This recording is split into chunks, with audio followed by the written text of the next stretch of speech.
All right, ladies and gentlemen, we are back with another episode of the Writer Review brought to you by 13K Productions. Today starts off with a little bit of a sour note as the CFL lost tremendous talent both on and off the field in George Reed, number 34. Most people know him as one of, if not the greatest player to ever play for the Saskatchewan Roughriders. Tyson and I wanted to share stories about him off the top of the podcast here, so I'll let Tyson go first here. Yeah, it's definitely a somber note, folks. It's one of those days I guess you'll never forget, and I'm not an emotional guy. I'm an old school dude. I grew up rurally, very rurally, and I'll be perfectly honest with you, Caden, and the listeners, and I had to fight back tears. So I'm just now starting to it's going to be all right, but the last two nights, whatever, was just awful. It's heartbreaking, but that's what happens. We don't dwell in the negative stuff, and we'll focus on the positive and focus on a life in football and outside of football that should be celebrated. And rest in peace, Mr. Reed. And I think you had a little bit of a story to lead off with here, didn't you?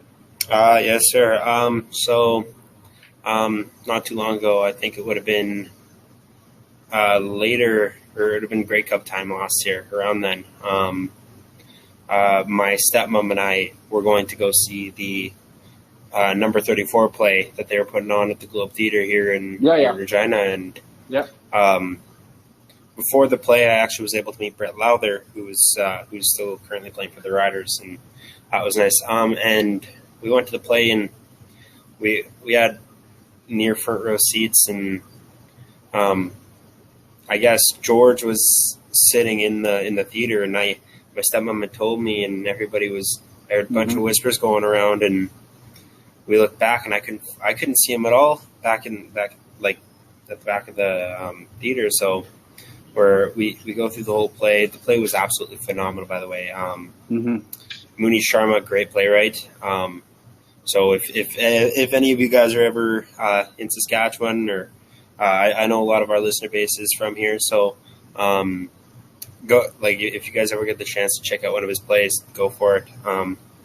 But after the game, after the play, we walked out and caught a glimpse of him, and he was using his walker. He had to go to the washroom first. And they had to out, and I sat there waiting for 5-10 minutes while he came out, and there was obviously a smaller lineup of people, but there was still a lineup of people to say hi to him, and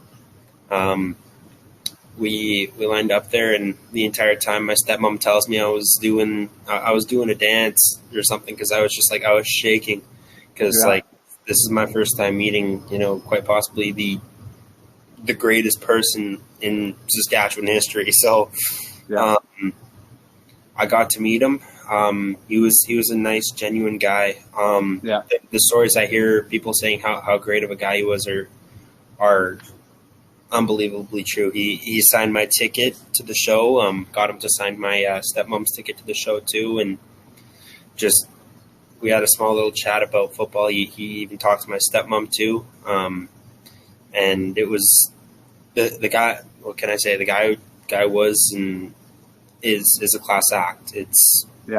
And I want to send my condolences to his family members and everybody who knew him on personal level, and I just want to send my condolences to CFL fans everywhere and the CFL itself.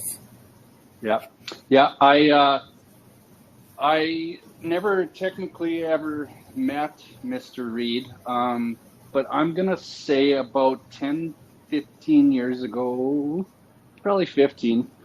Like I said, I grew up rurally. I grew up in southwestern Saskatchewan, in a little town. And, every little town has their sportsman's dinners put on by the Lions or just a community booster group type of thing. Yeah. And my little community was no different. So we do that thing, or they did that thing annually. And about 10, 15 years ago, Mr. Reed was one of the guests, and I went with my dad, who's, probably primarily responsible for turning me into the rider nut that I am now. So I went with my father, and anyway, one of the gentlemen in the community, a hockey booster, sports guy, a big sports guy in the community. Everybody knew him, right? Small town, and a nice man and a nice family. And so George is up on the panel, and this gentleman that I knew, he was asking. He started off by saying, "So, Mr. Reed, what was whatever his question was, your opinion of the fans or the organization or what have you?" And George almost stopped him mid-sentence and says, "Well, first, he talked in that low, deep, slow voice. And he says, well, first off, my name is George."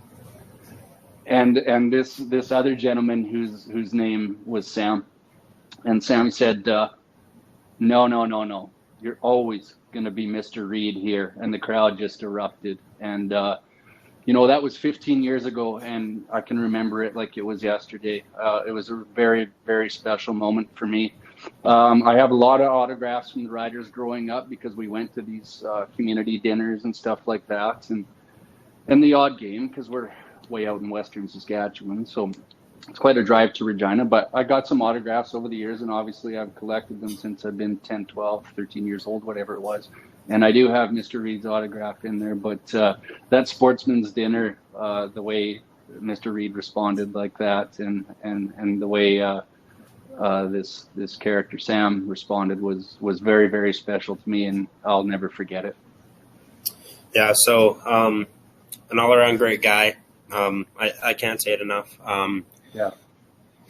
My cousin, who actually was the equipment manager, who is the equipment manager for the riders, I personally haven't met him, but I guess he noticed that if you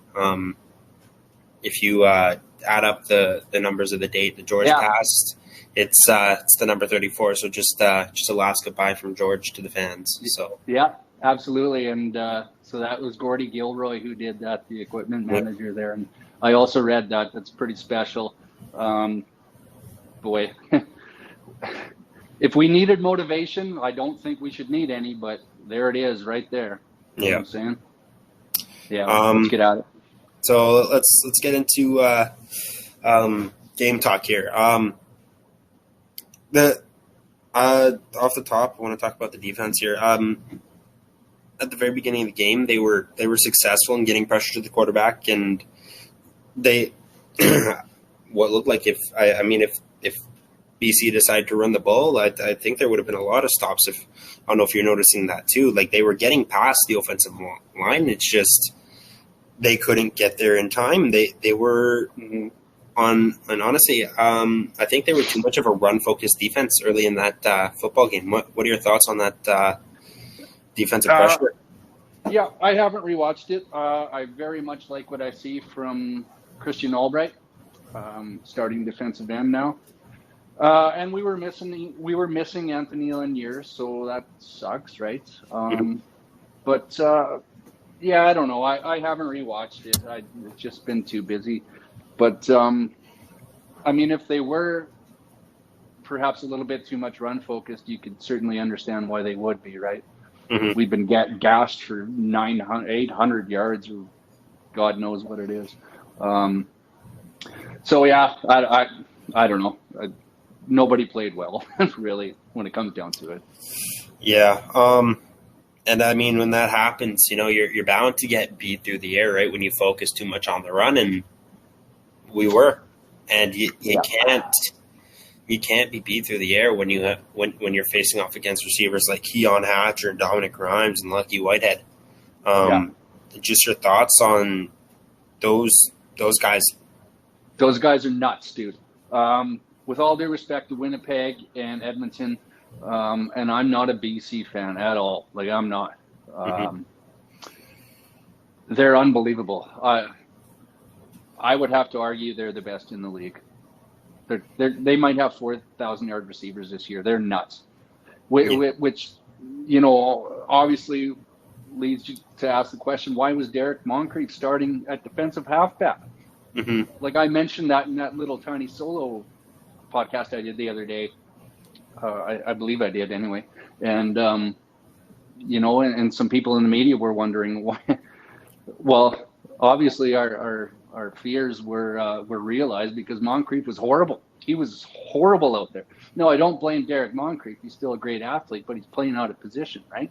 Mm-hmm. And he was torched. Like it was, I felt bad for him on that one touchdown. Good Lord. But yeah, BC has the best receiving core in the league.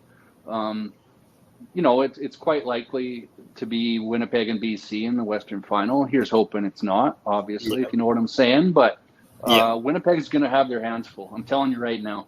And that's great. That's awesome. Yeah. And I know you did mention that in the podcast. I was able to listen to it. 100% BC is has the best receiving core in the CFL. And I mean, quite honestly, they get overshadowed by Winnipeg way too often. And it's not fair, like you said, 4 1,000-yard guys, that's something that, quite frankly, you shouldn't see. Their receiving core is quite frankly a cheat code, right? And like you said, when they have Moncrief playing defensive halfback, things are bound to go wrong because Moncrief is a linebacker, and linebackers aren't usually trained to go into coverage, right? And the team really they've been moving pieces all around that defensive, they've been moving pieces all around that defensive backfield, right? For these last few games, I don't know if it's to get a spark out of the team or what, but we still don't know the depth chart because we're recording this on Wednesday, and depth charts come out on Thursday. And from what I'm hearing, it seems that Moncrief is out for this week because he hasn't been practicing. Yeah. So what are you going to do now? Are you going to throw in another guy who can't play halfback? Maybe it's a blessing in disguise. Who knows if they were going to put him back there again, because now I see Jeremy Clark hasn't practiced yet this week, and he's our corner. That's pretty. It's really bad news all around. I don't know.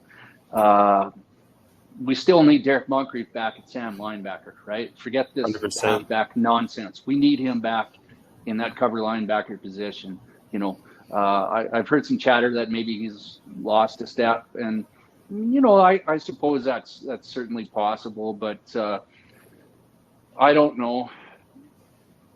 I don't know if he's lost that much, to be honest. And if he has, then maybe put him back at safety, right, where he's got some help all over the place. I don't know. It's we're not in great shape, buddy, and the strength of our team has been our defense for a number of years now, and it's just not proving out to be that anymore. And I'm not going to lie, I'm concerned.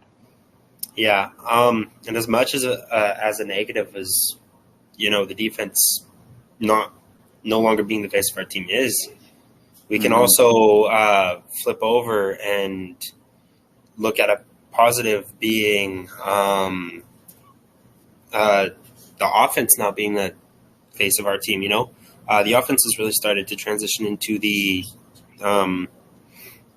focal point of what we're doing now in Saskatchewan, right? And you have a guy like Jake Dolagala, and you have Sam Emelis and Tevin Jones and Sean Bain. Before the season, we were saying that these guys were going to, before the season, we were saying that these guys were due for breakout seasons, right? Everybody was saying that we have starting caliber receivers, and they've honestly shown that. Mind you, it was too late, right? I think they started making plays second half, and then even in the fourth quarter. Yeah. So, I want to know what your thoughts are on the aerial attack later in that game. It's not been good for a number of weeks now. I don't know if it's play calling from Kelly Jeffrey, our offensive coordinator, or if it's the dudes not getting open, or if it's possibly a lack of, or not a lack of, too much apathy, perhaps. I don't believe that. I still think everybody's given 100%, and they want to win. Like, we want to win bad. These guys want to win even worse than us, times 10. I can guarantee you that. So I don't think it's a lack of effort. I really don't. I don't know. Here's hoping. Like, we're on our third quarterback, right? Mm-hmm. If you want to count Shea Patterson in there a little bit too, our fourth quarterback. So it's pretty tough to get continuity when you're bouncing around quarterbacks, and Jake was not touted to be our starting quarterback. Let's not lose sight of the fact that we lost our star player in week 4, right? So hopefully we can turn something around. If you read into Coach Craig Dickinson's interviews this week, expect some changes. Whether that's offense or defense, I don't know, but he certainly alluded to that more than once or twice, hasn't he? So expect some changes. Yeah. I'm really intrigued to see what our depth chart is going to look like, because, like I said at the beginning, they're moving the defense around. I noticed at the end of the game they're giving Bertrand Udon more carries. Love it. The receivers they're being moved around. It's honestly, props to Jake Dolegala for doing what he's been able to do with what he's given, because that takes a talented quarterback. Let's I guess there's not too much more to say about that game, because what do you say after a loss like that, right? It's bad. Let's move on to preview for Saturday's game. The 2013 Grey Cup team is actually being honored and inducted into the Plaza of Honor, along with the first women to go into the Plaza of Honor. I don't remember her name, but just your thoughts on that as a whole there. I think it's great. I think it's awesome. That's the best team I've ever seen in my years as a rider fanatic, as they say. But it's also a pretty sad commentary, dude, that we're honoring a team that's 10 years in the past. We're just not, an efficient franchise right now. I don't know what's coming in the off season, but definitely deserve it accolades for that 2013 team, right? Those playoffs were unbelievable. And we read that Doubles is coming back. There's been some frostiness between him and the franchise for some time. So it's great news that Doubles, Darian Duran, is coming back, and the fans get to show their appreciation to him, and vice versa too. So I'm really happy about that. Like I mentioned off the top, if you needed any more motivation, there you have it, right? The 2013 team, the last team to even get to the Grey Cup.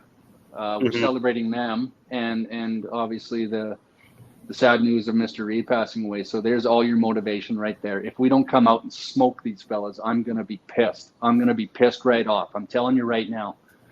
So that's all we got to go on. Let's live on emotion. Let's live on adrenaline, and let's go out there and smoke them. Yeah, like you just pointed out, haven't been to the Grey Cup in 10 years, and this is a 9-team league. That's crazy. But yeah, this team right now is playing with a lot of emotion. Like you said, like everybody has pointed out too, Mr. Reed passing away, and then you got the 2013 team in house.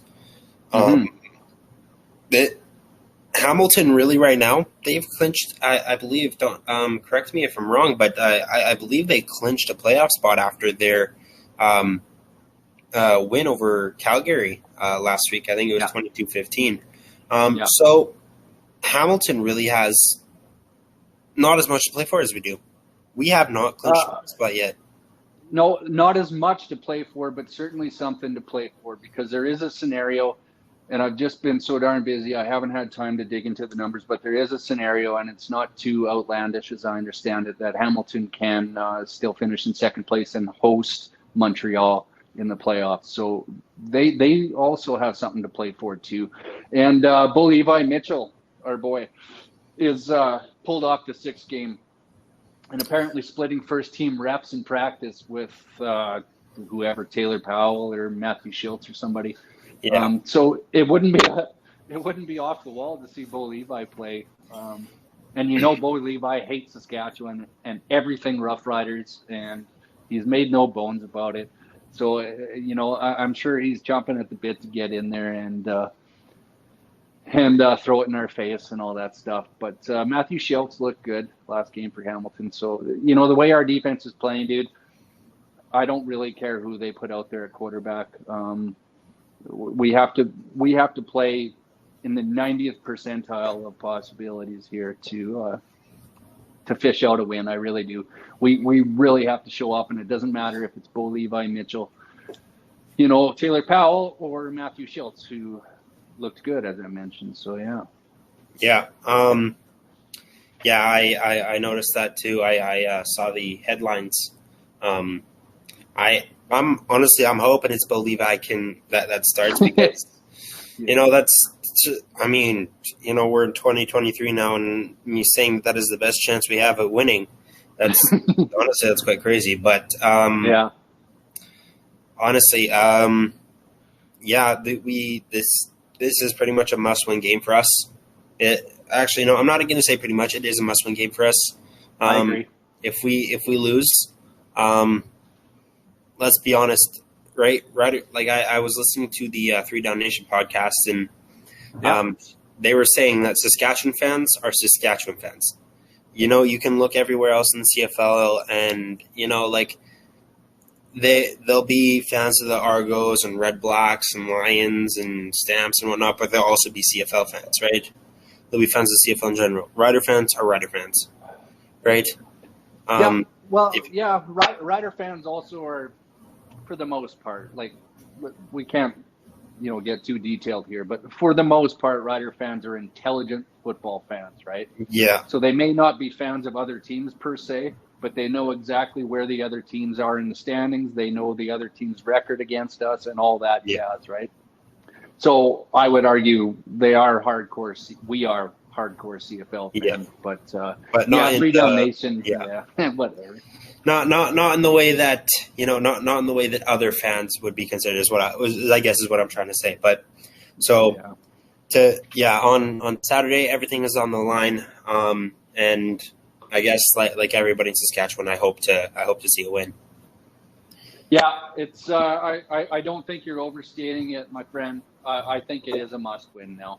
There's been a lot of the experts claiming that if we don't win this one, we might not win another one all year. And I don't know if I'm going to go that far, but it's in the realm of possibility that we don't win another one if we don't pull this out. There's no excuses. I'm done with excuses. I'm done. So I guess before we end the podcast here, any closing remarks you wanted to make, or? Not too much, buddy. CFL trade deadline came and went today, and there was no moves, which is really disappointing. It's not surprising. I've been a CFL fan, as you, for quite a while, and it's always like that. But usually we'll get 1 or maybe 2. Today we had none. That's kind of a sad commentary. I know there's not a lot of season left, but it's disappointing. So that went by today. And also just another thing, I'm fully expecting the Riders to do something very special for Mr. Reed. And the last game I was at was the Edmonton game with the 16-point Edmonton fourth quarter, in which we collapsed, and that ticked me off big time.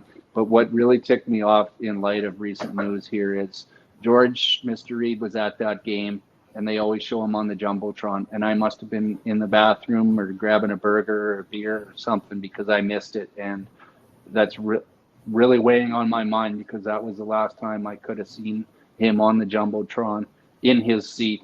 And I want the Saskatchewan Rough Rider franchise to retire his seat and do something special with that, like the velvet rope around it or something like that. 100%. I think that would be completely deserved and a nice, quiet, dignified way to salute a great, great, great man. And I have no doubts, Caden, that they're going to do the right thing here and honor that man. Oh yeah. Yeah, I like you said, I was able to catch the game with my girlfriend, and they showed him on the Jumbotron, and as they do every single game he's there, just the crowd is it's like none other when you know you show the crowd, right? I just keep going over that in my mind, and it truly is heartbreaking. It's awful news, but he had a long life, and it's, you know, we'll get over it. But I keep going over that in my mind, where they'd show him in his chair, and he's always got the blanket over his lap there, and he'd throw a hand up and say thank you to the crowd. And boy, oh boy, that definitely gets me emotional, and it's truly heartbreaking. So, I just got the chills. Yeah, I know. Once again, we just want to say, or we just want to send our condolences to the CFL, the Riders Organization, and George's, Mr. Reed's family and friends. We thank you guys so much for watching. And I guess we will see you guys next week after the game between the Riders and the Ticats. Thank you guys so much.